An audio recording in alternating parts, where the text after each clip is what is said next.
Hi friends. അപ്പോൾ നമ്മളിന്ന് ഒരു ചിക്കൻ ഫ്രൈൻ്റെ റെസിപ്പി ആയിട്ടാണ് വന്നിട്ടുള്ളത് കേട്ടോ. ഞാൻ ചില്ലി ചിക്കൻ ഒരു ദിവസം സൺഡേ സ്പെഷ്യൽ ഉണ്ടാക്കിയിട്ടുണ്ടായിരുന്നല്ലോ. അപ്പോൾ ആ ഒരു റെസിപ്പി ആയിട്ടാണ് ഇന്ന് വന്നിട്ടുള്ളത്. നല്ല അടിപൊളി ചിക്കനാണ് കേട്ടോ. നല്ല എന്താ പറയുക, ചില്ലി ചിക്കൻ ഡ്രൈ ഫ്രൈ എന്ന് വേണമെങ്കിൽ പറയാം കേട്ടോ. പണ്ടൊക്കെ നമ്മൾ ഉണ്ടാക്കുന്ന ഒരു ചില്ലി ചിക്കൻ്റെ റെസിപ്പിയാണ്. അപ്പോൾ അതിന് നമ്മൾ ചില്ലി ഡ്രൈ ഫ്രൈ എന്ന് വേണമെങ്കിൽ പറയാം കേട്ടോ. അപ്പോൾ അടിപൊളി ടേസ്റ്റാണ്. നമുക്ക് വീഡിയോയിലോട്ട് പോകാം.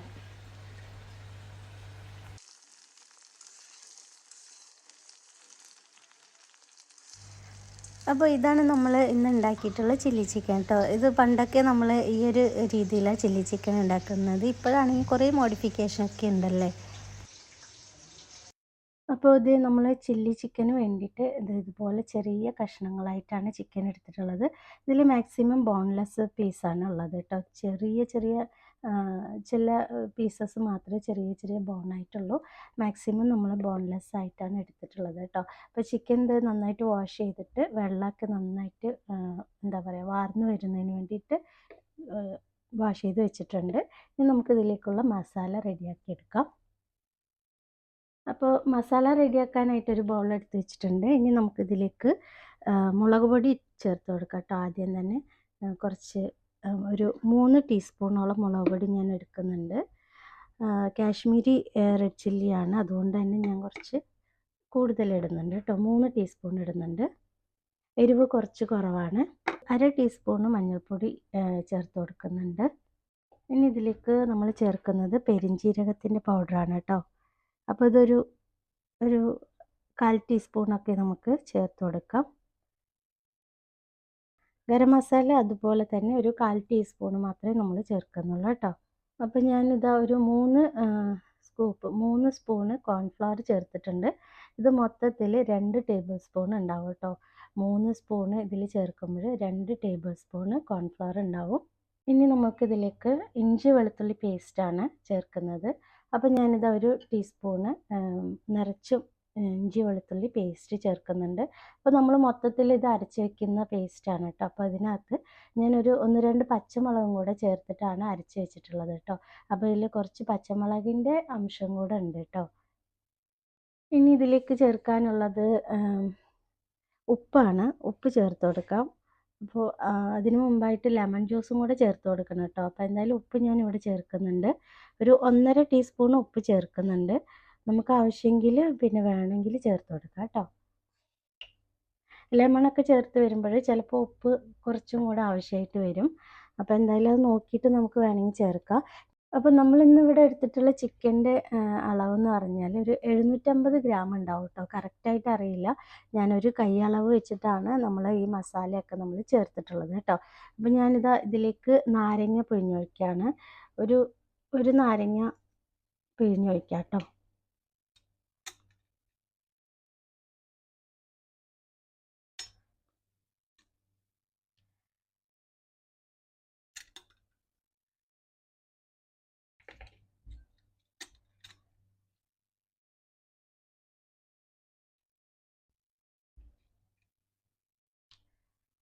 അപ്പോൾ നമ്മളിതാ മസാലയിലേക്ക് നമ്മൾ ഒരു നാരങ്ങ മുഴുവനായിട്ട് പിഴിഞ്ഞെടുത്തിട്ടുണ്ട് കേട്ടോ. ഇനി ഇതൊന്ന് നന്നായിട്ട് മിക്സ് ചെയ്തെടുക്കണം.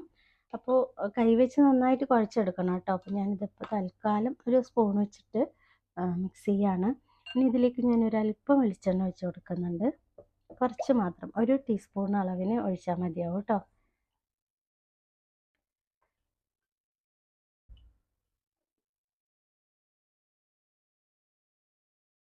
നമുക്കിതൊന്ന് കൈ വെച്ചിട്ട് നന്നായിട്ട് കുഴച്ചെടുക്കാം കേട്ടോ. നമ്മളിതിലേക്ക് വെള്ളമൊന്നും ചേർക്കണില്ല കേട്ടോ കുഴയ്ക്കാനായിട്ട്. നമ്മൾ എന്താ കാരണം എന്ന് വെച്ചാൽ നമ്മളിതിലേക്ക് ഒരു മുട്ട ചേർക്കുന്നുണ്ട്. അത് ചിക്കൻ ഒന്ന് നന്നായിട്ട് മാരിനേറ്റ് ചെയ്തതിന് ശേഷമാണ് നമ്മൾ മുട്ട ചേർക്കുന്നത് കേട്ടോ. അപ്പോൾ അതുകൊണ്ട് ആദ്യം തന്നെ നമ്മൾ ഈ മസാല ഒന്ന് നന്നായിട്ട് കൈ വെച്ച് തിരുമ്മി കുഴച്ചെടുക്കാം. ഇപ്പം നമുക്ക് വേണമെങ്കിൽ ഉപ്പൊന്ന് ടേസ്റ്റ് ചെയ്ത് നോക്കാം കേട്ടോ. അപ്പോൾ ഉപ്പ് ടേസ്റ്റ് ചെയ്യുമ്പോൾ ഉപ്പിൻ്റെ ആ ഒരു ടേസ്റ്റ് ഒന്ന് മുന്നിൽ നിൽക്കണം. എങ്കിൽ മാത്രമേ ചിക്കനിലേക്ക് അത് കറക്റ്റായിട്ട് ഉണ്ടാവുള്ളൂ. ഉപ്പിൻ്റെ അളവ് കുറച്ച് കുറവാണ് കേട്ടോ. അപ്പോൾ കുറച്ചുകൂടെ ഞാൻ ചേർക്കുന്നുണ്ട്.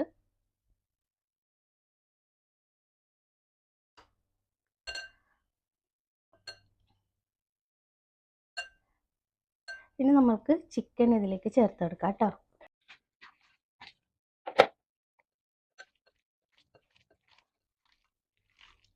ഇതിൽ കളർ പൊടി ചേർക്കണമെങ്കിൽ ചേർക്കാം കേട്ടോ, അത് ഓപ്ഷണലാണ്.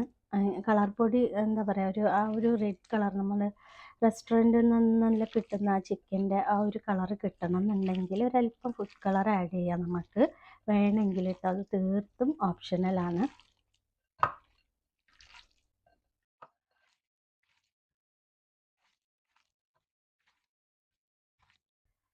അപ്പോൾ നമ്മൾ ചിക്കനിലേക്ക് മസാലയൊക്കെ നന്നായിട്ട് തേച്ച് പിടിപ്പിച്ചിട്ടുണ്ട് കേട്ടോ. അപ്പോൾ നന്നായിട്ട് മാരിനേറ്റ് ചെയ്തിട്ടുണ്ട്. ഇനി നമുക്കിതിലേക്ക് ഒരു മുട്ട ചേർത്ത് കൊടുക്കണം കേട്ടോ. നമുക്ക് ഒരു മുട്ട മുഴുവനായിട്ട് ചേർത്ത് കൊടുക്കാം.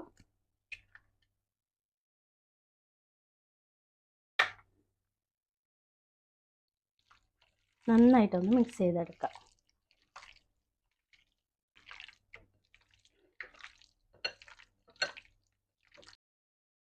അപ്പോൾ നമ്മളിതാ ചിക്കനൊക്കെ നന്നായിട്ട് മാരിനേറ്റ് ചെയ്തിട്ട് അതിന് ശേഷം നമ്മളൊരു മുട്ട കൂടെ ചേർത്ത് നന്നായിട്ട് മാരിനേറ്റ് ചെയ്തിട്ടുണ്ട് കേട്ടോ. നമുക്ക് വേണമെന്നുണ്ടെങ്കിൽ കുറച്ച് ഫുഡ് കളർ ആഡ് ചെയ്യാം. ആഡ് ചെയ്യുകയാണെങ്കിൽ കുറച്ച് നല്ല കളർഫുള്ളായിട്ടുണ്ടാവും. പക്ഷേ വീഡിയോന് വേണ്ടി മാത്രം ഞാനൊരല്പം ഫുഡ് കളർ ചേർക്കാമെന്ന് വിചാരിക്കുന്നുണ്ട്. അത് ഓപ്ഷണലാണ്, തീർത്തും ഓപ്ഷണലാണ്, അവോയ്ഡ് ചെയ്യാനുള്ള കാര്യമുള്ളൂ കേട്ടോ. അത് അത്ര നല്ലതൊന്നുമല്ല നമുക്ക്. അപ്പോൾ എന്തായാലും ഞാനൊരല്പം ഫുഡ് കളർ ഞാനിതിലേക്ക് ചേർക്കുന്നുണ്ട് കേട്ടോ. അപ്പോൾ ഇത് നമ്മൾ ചിക്കനൊക്കെ നന്നായിട്ട് മാരിനേറ്റ് ചെയ്ത് വെച്ചിട്ടുണ്ട്. ഇനിയിപ്പോൾ ഇത് നമുക്ക് ഒരു 1 അവർ നമുക്ക് റെസ്റ്റ് ചെയ്യാനായിട്ട് വെക്കണം കേട്ടോ. അതിന് ശേഷം മാത്രം നമുക്കിത് ഫ്രൈ ചെയ്തെടുക്കാം. അപ്പോൾ ഞാൻ എന്താ പറയുക, ഒരു കാര്യം കൂടെ പറയാൻ വേണ്ടി വന്നതാണ് കേട്ടോ. എൻ്റെ കൈ കണ്ടില്ലേ, നല്ല കളറ്, റെഡ് കളറ്. അപ്പോൾ ഞാനിന്ന് ചില്ലി ചിക്കൻ ഉണ്ടാക്കുമ്പോൾ കുറച്ച് ഫുഡ് കളർ നമുക്കിതിൽ മാരിനേറ്റ് ചെയ്തതിന് ശേഷം നമുക്കിതിലേക്ക് ഒരല്പം കൂടെ ചേർത്തിട്ട് നമ്മൾ വീഡിയോ എടുക്കുന്നതല്ലേ, നല്ല കളർഫുൾ ആയിക്കോട്ടെ എന്ന് വിചാരിച്ച് നമ്മൾ ചേർക്കാമെന്ന് വിചാരിച്ചതാണ്. പക്ഷേ ഞാൻ ഫുഡ് കളറൊന്നും ആഡ് ചെയ്തിട്ടില്ല കേട്ടോ. കാരണം ഭയങ്കര കളറ്, ഇത് കാണുമ്പോൾ തന്നെ നമുക്ക് എന്തോ ഒരു മാതിരി പേടി. പിന്നെ അപ്പോൾ അത് കാരണം ഞാനിതിൽ ഫുഡ് കളർ ചേർക്കുന്നില്ല, ഒറിജിനൽ ചിക്കൻ്റെ മതി നമ്മൾക്ക്. അപ്പോൾ പുറത്തുനിന്നൊക്കെ നമ്മൾ എന്താ പറയുക, ചിക്കനൊക്കെ മേടിക്കുമ്പോഴോ കഴിക്കുമ്പോഴൊക്കെ അതിൽ എന്തായാലും ഫുഡ് കളറൊക്കെ ആഡ് ചെയ്തിട്ടുണ്ടാവും. അപ്പോൾ പിന്നെ നമുക്ക് വേറെ വഴിയില്ല, നമുക്ക് കഴിച്ചേ മതിയാവും പുറത്തൊക്കെ പോകുമ്പോൾ. അപ്പോൾ പിന്നെ അത് അങ്ങനെയൊക്കെ കഴിക്കുന്നുണ്ടല്ലോ. അപ്പോൾ അതുകൊണ്ട് തന്നെ വീട്ടിൽ ഉണ്ടാക്കുമ്പോൾ മാക്സിമം ഇതൊക്കെ ഒഴിവാക്കുക, ആവശ്യമെങ്കിൽ മാത്രം ചേർക്കുക കേട്ടോ. അപ്പോൾ ഞാൻ അങ്ങനെ ചെയ്യുന്നത്. അപ്പോൾ ഞാൻ എന്തായാലും നമ്മുടെ ചില്ലി ചിക്കനിൽ കളറൊന്നും ആഡ് ചെയ്തിട്ടില്ല. നമ്മുടെ ഒറിജിനൽ മസാലേൻ്റെ കളറ് മാത്രമേ ഉള്ളൂ കേട്ടോ. അപ്പോൾ ഇത് മാരിനേറ്റ് ചെയ്ത് വെച്ചിട്ടുള്ള ചിക്കൻ ഞാൻ അടച്ചു വെക്കുകയാണ്. ഒരു മിനിമം 1 മണിക്കൂറെങ്കിലും നമ്മളിത് റെസ്റ്റ് ചെയ്യാനായിട്ട് വെക്കുകയാണെങ്കിൽ നല്ല ടേസ്റ്റ് ആയിരിക്കും കേട്ടോ. അപ്പോൾ ഞാൻ എന്തായാലും ഇത് അടച്ചു വെക്കുകയാണ്. 1 മണിക്കൂർ കഴിഞ്ഞിട്ട് നമുക്കിത് വെളിച്ചെണ്ണയിൽ കുറച്ച് കറിവേപ്പിലയൊക്കെ ചേർത്തിട്ട് നമുക്കിത് ഫ്രൈ ചെയ്തെടുക്കാം. അപ്പോൾ നമ്മൾ ചിക്കൻ മാരിനേറ്റ് ചെയ്തിട്ട് എന്താ പറയുക, 1 മണിക്കൂറൊക്കെ കഴിഞ്ഞിട്ടുണ്ട് കേട്ടോ. നന്നായിട്ട് അടിപൊളിയായിട്ട് മസാലയൊക്കെ പിടിച്ചിട്ടുണ്ട്. ഇനി നമുക്കിത് ഫ്രൈ ചെയ്തെടുക്കണം. അപ്പോൾ ഞാൻ നേരത്തെ പറഞ്ഞ പോലെ കുറച്ച് വെളിച്ചെണ്ണയിൽ കുറച്ചധികം കറിവേപ്പില ചേർത്ത് കൊടുക്കാം. എണ്ണ നന്നായി ചൂടായി വരുമ്പോൾ ഇതിലേക്ക് നമ്മൾ ചിക്കൻ പീസസ് ഇതുപോലെ ഓരോന്നായിട്ട് വെച്ച് കൊടുക്കാം കേട്ടോ. അപ്പോൾ നമ്മൾ യൂസാക്കുന്ന എണ്ണയ്ക്ക് അനുസരിച്ച് നമുക്ക് ചിക്കൻ ചേർത്ത് നമുക്കിത് ഫ്രൈ ചെയ്തെടുക്കാം. എണ്ണ കുറച്ച് കൂടുതൽ ഒഴിച്ചാലും നമുക്ക് ചിക്കനിൽ ഒട്ടും തന്നെ എണ്ണ കുടിക്കില്ല കേട്ടോ. നമ്മൾ മുട്ടയും കോൺഫ്ലവറൊക്കെ ചേർത്തുകൊണ്ട് തന്നെ ചിക്കനിൽ അധികം എണ്ണയൊന്നും ചിക്കൻ എന്താ പറയുക വലിച്ചെടുക്കില്ല. അപ്പോൾ ഇതേ നമ്മൾ ചിക്കൻ നമ്മൾ ഓരോന്നായിട്ട് ഫ്രൈ ആക്കാൻ ഇട്ടിട്ടുണ്ട്. ഒരു 2-3 മിനിറ്റ് കഴിഞ്ഞതിന് ശേഷം മാത്രം ഇതൊന്ന് തിരിച്ചിട്ട് കൊടുക്കുക. പിന്നെ നമ്മൾ അതേപോലെ ഒരു 2-3 മിനിറ്റ് കഴിയുമ്പോൾ ഒന്ന് സ്പൂൺ വെച്ചിട്ട് നന്നായിട്ടൊന്ന് മിക്സ് ചെയ്ത് ഫ്രൈ ചെയ്തെടുക്കാം കേട്ടോ. പെട്ടെന്ന് തന്നെ കുക്കായി കിട്ടും. അതുപോലെ തന്നെ നന്നായിട്ട് വെന്തിട്ടുണ്ടാവും കേട്ടോ. നമ്മൾ ഈ കാണുമ്പോൾ വേവാത്ത പോലെയൊക്കെ ഉണ്ട് എന്നെല്ലാം പറയുമെങ്കിലും പക്ഷെ നല്ലോണം കുക്കായിട്ടുണ്ട്. അപ്പോൾ ഇത് നല്ല ചിക്കൻ മൊരിഞ്ഞ് വന്നിട്ടുണ്ട്. എണ്ണയൊക്കെ എന്താ പറയുക, നമ്മൾ ഒഴിച്ച അത്രയും തന്നെ എണ്ണ ബാക്കിയുണ്ട്, കണ്ടില്ലേ. അപ്പോൾ നമ്മൾക്ക് ഇതേപോലെ തന്നെ നമ്മൾക്ക് ബാക്കിയുള്ള ചിക്കനും ഈ ഒരു ഓയിലിൽ തന്നെ ചേർത്ത് വറുത്ത് എടുക്കാം കേട്ടോ. നല്ല എന്താ പറയുക, ചിക്കൻ നല്ല സോഫ്റ്റും അതുപോലെ തന്നെ നല്ല ടേസ്റ്റും ആയിട്ടാണ് നമുക്ക് നന്നായിട്ട് കുക്കായി കിട്ടിയിട്ടുണ്ട്, കണ്ടില്ലേ. നല്ല സോഫ്റ്റാണ് കേട്ടോ. കൈയൊന്ന് ചൂട് തട്ടിപ്പോയി. കണ്ടില്ലേ, നന്നായിട്ട് കുക്കായി വന്നിട്ടുണ്ട്. അതുപോലെ തന്നെ നല്ല ടേസ്റ്റുമാണ്. നമ്മൾ മാരിനേറ്റ് ചെയ്ത് 1 മണിക്കൂറിന് മേലെയൊക്കെ നമ്മളിത് വെച്ചിട്ടുണ്ടായിരുന്നു. അതുകൊണ്ട് തന്നെ നല്ല പോലെ മസാലയൊക്കെ പിടിച്ചിട്ടുണ്ട്. അപ്പോൾ നമ്മുടെ ചിക്കൻ കുറച്ചും കൂടെ ഫ്രൈ ആക്കാനായിട്ടുണ്ട് കേട്ടോ. അപ്പോൾ ഇത് അടിപൊളിയായിട്ട് നമ്മൾ ചിക്കനൊക്കെ ഫ്രൈ ചെയ്തെടുത്തിട്ടുണ്ട്. ഇപ്പോൾ ആദ്യമൊക്കെ നമ്മൾ മുൻപൊക്കെ ഇങ്ങനെയുള്ള രീതിക്കാണ് ചില്ലി ചിക്കനൊക്കെ ഉണ്ടാക്കിയെടുക്കാറുള്ളത് അല്ലേ. ഇപ്പോൾ ആണെങ്കിൽ കുറേ അതിനകത്ത് വേറെ പല കാര്യങ്ങളൊക്കെ ആഡ് ചെയ്തിട്ട് കുറച്ചും കൂടെ മോഡിഫിക്കേഷനായിട്ട് ചെയ്യാറുണ്ട്. എന്താണെങ്കിലും ഇതൊരു ഡ്രൈ ഫ്രൈ ചില്ലി ചിക്കനാണ്. നിങ്ങളും ഇത് ട്രൈ ചെയ്ത് നോക്കുക. നല്ല ടേസ്റ്റായിരുന്നു കേട്ടോ, നല്ല ടേസ്റ്റാണ്. അപ്പോൾ എന്താ പറയുക, നമ്മുടെ ഇന്നത്തെ വീഡിയോ ഇഷ്ടമായിട്ടുണ്ടെങ്കിൽ ഒന്ന് ലൈക്ക് ചെയ്യാനും ഷെയർ ചെയ്യാനും ഒന്നും മറക്കരുത് കേട്ടോ. അതോടൊപ്പം തന്നെ നമ്മുടെ ചാനൽ ആദ്യമായിട്ടാണ് കാണുന്നതെങ്കിൽ ഒന്ന് സബ്സ്ക്രൈബ് ചെയ്തും കൂടെ സപ്പോർട്ട് ചെയ്യാൻ മറക്കല്ലേ. അപ്പോൾ ദേ നമ്മളൊരു കുറച്ച് ഫോട്ടോഷൂട്ടൊക്കെ എടുക്കാൻ വേണ്ടി പ്ലേറ്റ് ഒന്ന് മാറ്റി കൊടുത്തിട്ടുണ്ട്. നമുക്ക് തമ്പനെയിൽ നല്ലൊരു ഫോട്ടോ ഒക്കെ വെക്കണ്ടേ, അതിന് വേണ്ടിയിട്ടാട്ടോ. അപ്പോൾ ദേ നമ്മുടെ ചിക്കനൊക്കെ റെഡി ആയിട്ടുണ്ട്. നിങ്ങളും ട്രൈ ചെയ്ത് നോക്കുക, ഫീഡ്ബാക്ക് അറിയിക്കാൻ മറക്കരുത്. അപ്പോൾ എല്ലാവരും നല്ല ഹാപ്പി ആയിട്ടും ഹെൽത്തി ആയിട്ടിരിക്കുക. ഇൻഷാ അല്ലാഹ് നമുക്ക് മറ്റൊരു വീഡിയോ ആയിട്ട് വീണ്ടും വരാം. Thank you.